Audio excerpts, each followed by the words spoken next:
Hey everybody, how's it going? I want to do this video on the Grey Knight Strike Squad because I feel they don't get, I think, looked at as not so much critically, or I should say right away or as often as the Grey Knight Terminator Squad. Being a Troop Choice Terminator Squad is great. I mean, Terminators are awesome. I love Terminators. But I think the Grey Knight Strike Squad is a very solid choice, and I'm sure people will use it.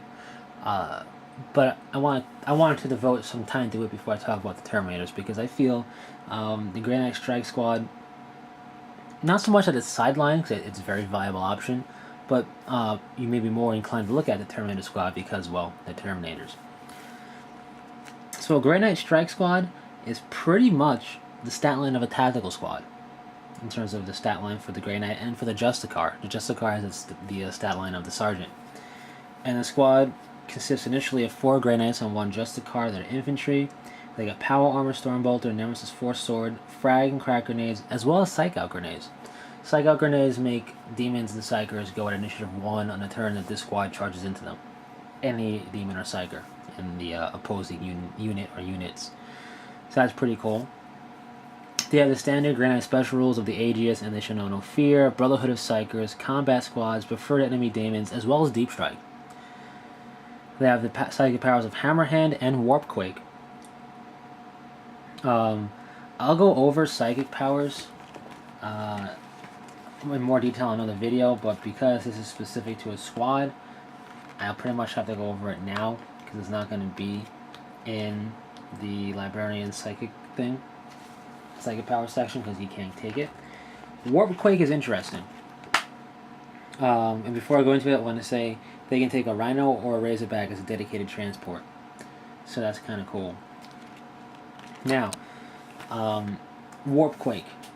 The power is used at the start of your movement phase and lasts until the start of your next movement phase. If the psychic test is successful, all enemy teleport homers and other items of war gear that prevent D-Strike scatter cease to function within 12 inches of the squad while this power is in effect. Furthermore, any enemy unit deploying by deep strike within 12 inches of the squad after scattering will automatically suffer a deep strike mishap. Situational, but it can be very useful.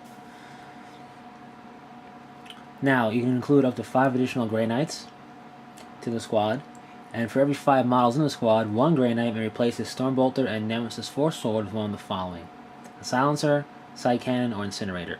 So they lose the Nemesis Force Sword for this, unlike Terminators, which can wield it one-handed. So, definitely something to consider before you start upgrading. The Side Cannon is nice, I will give it that, so you may want to think about using the Side Cannon. The Silencer, not so much, because the Silencer is the only weapon which can only be fired in a heavy configuration, so you can't move with it. But the Incinerator is also nice depending how close you want to get with the enemy, because it's a nice high strength template weapon. And any model may replace his Nemesis Force Sword with one of the following: Nemesis Force Halberd, Nemesis Demon Hammer, pair of Nemesis Falchions. Interesting that they have that here. I personally would suggest at least 1 model with a Nemesis Demon Hammer. Depending on the points, you could be a little frugal and have 2.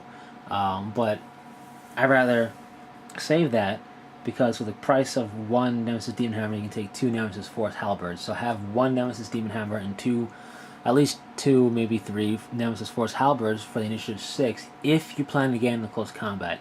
If not, just the 1 Nemesis Demon Hammer will suffice. It's pretty much like the squad's Power Fist, if you will. And it doesn't have to be on the Justicar, but of course you get more attacks with it. 1 model may replace his Nemesis Force Sword with a Nemesis Warding Stave. It's expensive, but it gives you a 2+ invul save in close combat only. So if you're expecting close combat, maybe something to consider, because now it makes a member of the squad pretty survivable. You know, put the Power Fist hit on him, stuff like that.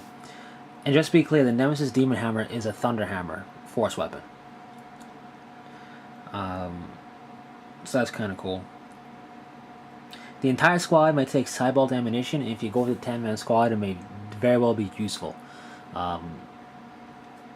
for the Stormbolters, laying down nice higher strength shots.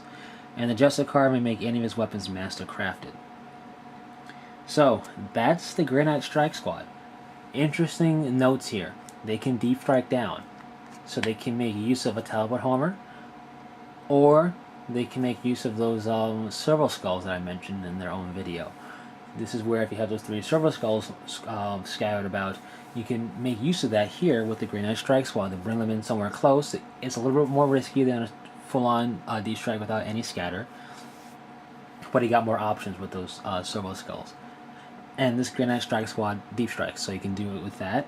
Warp Quake, like I said, it's situational. One thing to consider using it is depending how you are in formation, so to speak. If you're going up against Tyranids, like you do the whole Moloch coming out of nowhere routine, or against Chaos Demons, depending upon where you go and how bold the demons try to be, whether intentionally or unintentionally, it can be very useful in those situations if you think about it. Because the Moloch's going to try and come up right by your squad, so you're doing denial there. And even if your opponent tries to then come up close, they might scatter into it, which can help you.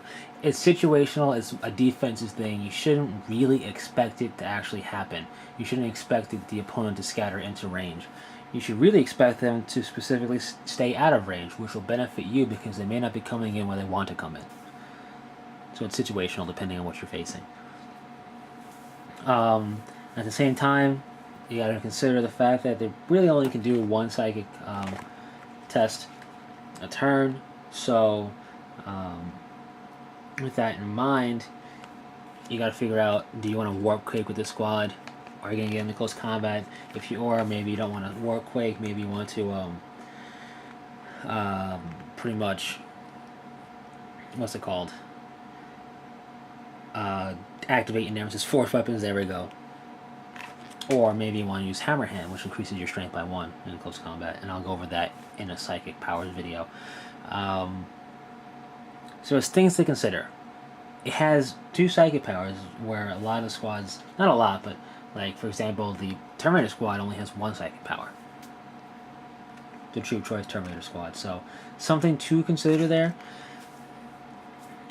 They're power armor, so they can pursue. If they get in close combat, they can pursue the squad down and sweeping advance. They can be a full 10-man squad for a decent point cost. And having a hidden Nemesis Demon Hammer in there will be helpful. And you can have multiple if you have the points. It's, like I said, you want to be frugal about it to really put the hurt on. But what's really nice is their mobile firepower they offer, which is why I suggest the Psycan, or if you're going to get in close range, the Incinerator. I suggest it because you can D-strike down in somewhere, hopefully somewhere nice, utilizing a Silver Skull, maybe even a Teleport Homer if you got it, and then unleashing firepower on the enemy. They can take a Rhino or a Razorback dedicated transport. I'm not saying those are bad options, those are nice. But they're not restricted to being able to get across the battlefield quickly with just a transport. They can be held in reserve and D-strike right where you want them, pretty much, or as close as you can feel comfortable. But the Razorback is a nice option, even with just a heavy bolter, because you can also give it side bolt ammunition, I'm pretty sure. And if you do that, you have a Strength 6 twin-linked heavy bolter. Without, and the only real money you pay or points you're paying is for the side bolt ammunition. Keeps it cheap and effective, so it can further help. Maybe gunning down infantry, which is what these guys will be doing most of the time, is gunning down infantry. They can do well on the assault at a pinch. Everybody's got a force weapon, and against demons and psychers, they can even do well because they got the psych out grenades as long as you charge. So with these guys, they're not so much you hang back and hold objective type of guys when they can do that, but they're very much an aggressive type of fighting force. They're strike squads. They're going to get in there quick via teleportation or dedicated transport, and they're going to mess things up, hopefully, if you do well. So that's the Grey Knight Strike Squad. It's a troop choice, and it's a powered armored choice for troops. Like I said, I think it's a strong option. I don't think it's necessarily weaker than the Terminator armor. There are certain pros and cons for each, and it may be something to consider based on the fact that, for example, they can sweeping advance. They have Warp Quake, which can be which is situational, but can be good. They can be a bigger squad size, which can be helpful, and they also can deep strike, so you got that going for you if that's what you wanted to do. Anyways, that's it. So until next time, take it easy.